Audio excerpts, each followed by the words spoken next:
पुराणों में कहा गया है, सभी महीनों में कार्तिक मास श्रेष्ठ है। ये भगवान विष्णु और माता लक्ष्मी को अत्यंत प्रिय महीना है। इस मास में दीपदान, स्नान, व्रत और दान का अनंत फल मिलता है। मास की त्रयोदशी के बाद से कुछ चीजें हैं जो बदल जाती हैं। हमारी परंपरा में एक विज्ञान बनाया गया था कि हमें कैसे रहना चाहिए, तो दिवाली के महत्व को काफी हद तक नजरअंदाज कर दिया गया है। इसे वापस लाने का समय आ गया है ताकि आपकी ऊर्जाएं गिर ना जाएं और आप उन सभी अशुभ शक्तियों के शिकार न बन जाएं जो हमेशा हम पर काम करती रहती हैं।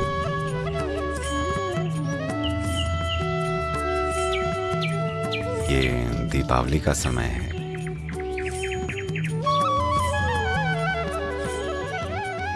इसका क्या महत्व है?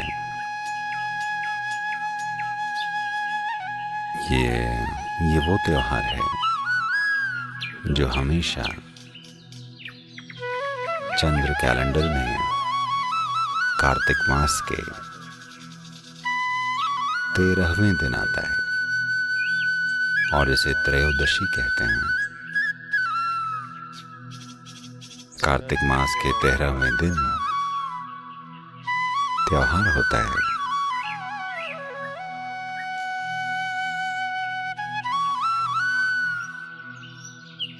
हमारी परंपरा में इसका विज्ञान ये है कि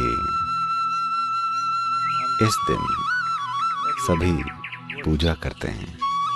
दीपावली के दिन ये परंपरा है कि सभी धन्वंतरी की पूजा करते हैं, जो कि हमारी सेहत और खुशहाली के लिए समर्पित एक देवता हैं।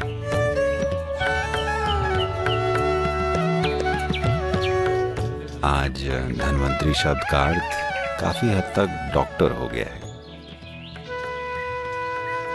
धन्वंतरी या धन्वंतरी देवता आयुर्वेद के स्रोत माने जाते हैं। आयुर्वेद लंबे और सेहतमंद जीवन का विज्ञान है।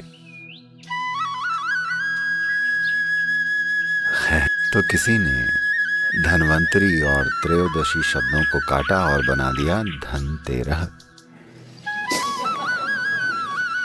जो चीज सेहत की थी वो धन की बन गई। धन यानी पैसा। अब सब सोचते हैं दीपावली पैसे से जुड़ी है। ये बात सेहत की क्यों है कि हम में से जो लोग उत्तरी गोलार्ध में रहते हैं उनके लिए कार्तिक मास की त्रयोदशी से कुछ चीजें बदल जाती हैं। चीजें बदलती हैं कुछ ऐसे कि जीवन धीमा होता चला जाता है। तो सर्दियों के महीने के दौरान आपको अपने साथ क्या करना चाहिए, आपको कब उठना चाहिए, आपको क्या खाना चाहिए, आपके खाने की आदतें कैसे बदलनी चाहिए, आपके योग अभ्यास कैसे बदलने चाहिए, सब के लिए हमारी परंपरा में एक विज्ञान बनाया गया था कि हमारा रहन सहन कैसा होना चाहिए ताकि सर्दियों के महीनों से हम गुजर पाएं, बिना बीमार पड़े, बिना निराश हुए और बिना जीवन में संतुलन और उद्देश्य खोए। ऐसा कैसे करना है, इसका एक पूरा का पूरा विज्ञान था। दिए जलाना और पटाखे फोड़ना भी उन्हीं चीजों में से एक था ताकि आपकी ऊर्जाएं गिरने न लग जाएं। वंश के स्तर पर एक आयाम होता है। हमारे अंदर विकास की प्रक्रिया से जुड़ी यादें होती हैं जो सोचती हैं कि जैसे ही सर्दी के महीने आते हैं, चाहे मौसम वाकई ठंडा हो या ग्लोबल वार्मिंग की वजह से गर्मी बनी रहे, उससे कोई फर्क नहीं पड़ता। बदलाव तो होते ही हैं। धरती और सूरज के बीच की दूरी और धरती और सूर्य के बीच की स्थिति बदल जाती है। इस वजह से धरती पर जीवन धीमा होता जाता है। अगर आप एक भालू होते, मेरा मानना है कुछ समय पहले आप थे, तो आप एक लंबी नींद में होते। तो शरीर में लंबी नींद में जाने की एक टेंडेंसी या प्रवृत्ति होती है। अगर आपको यह ना पता हो तो इन दिनों बीज अंकुरित नहीं होते। भारत में इस मौसम से लेकर 14 जनवरी तक कोई किसान बीज नहीं बोता, क्योंकि बीज पूरी तरह से अंकुरित नहीं होगा या उतनी तेजी से अंकुरित नहीं होगा जितना दूसरे मौसमों में होता है। उत्तरी गोलार्ध में हर चीज, पूरा जीवन ही धीमा हो जाता है। क्योंकि जीवन धीमा होने जा रहा है, इसलिए हम अपने आसपास और ज्यादा ऊर्जावान चीजें करने की तैयारी करते हैं ताकि हम खुद धीमे ना हो जाएं और इसका हिस्सा न बन जाएं। एक तरह से हम अपने विकास की प्रक्रिया पर डटे रहना चाहते हैं। हाँ, अगर हम कोई और प्राणी होते तो हम कहीं दुबक कर सो जाते, पर अब हम इंसान बन गए हैं। हमने अपने शरीर की सीमाओं को पार कर लिया है। मैं बहुत ज्यादा ही चीजें मानकर चल रहा हूं क्या?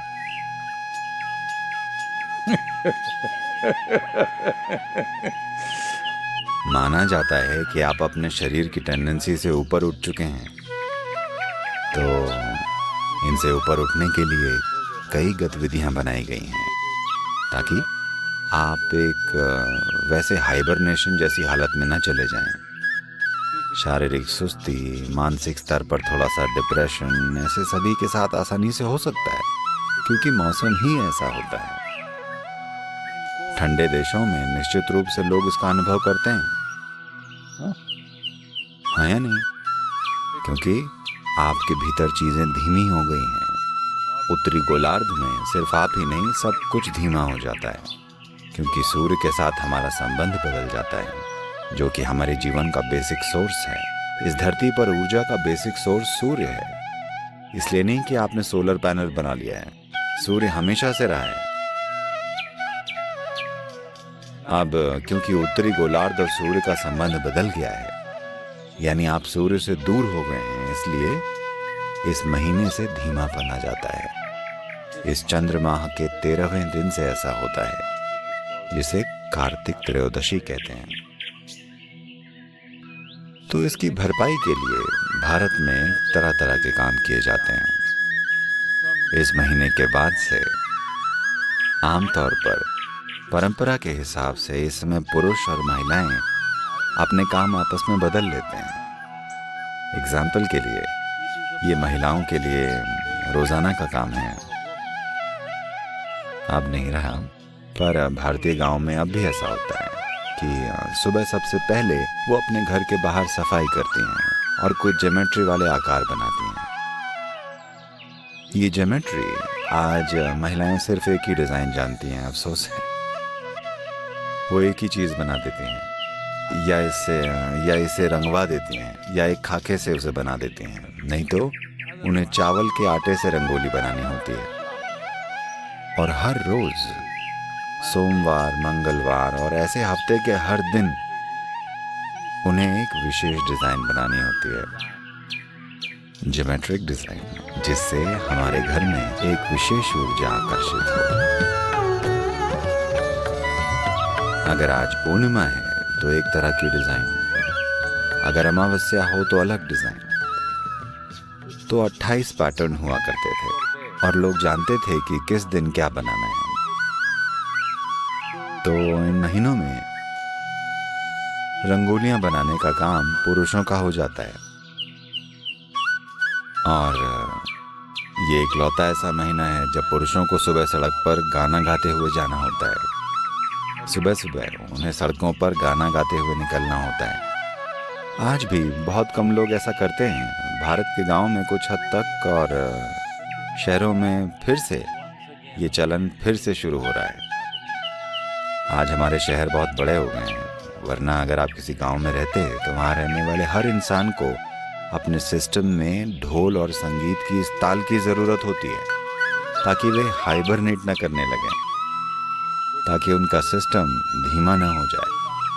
तो दीपावली इसीलिए होती है। शायद आप रोशनी न देख पाएं, इसलिए पटाखे जलाए जाते हैं ताकि आप जाग जाएं। सुबह 4:30 बजे लोग पूरे कस्बे में पटाखे फोड़ने शुरू कर देते हैं, जिससे लोग जाग जाएं और सभी जीवंत हो जाएं।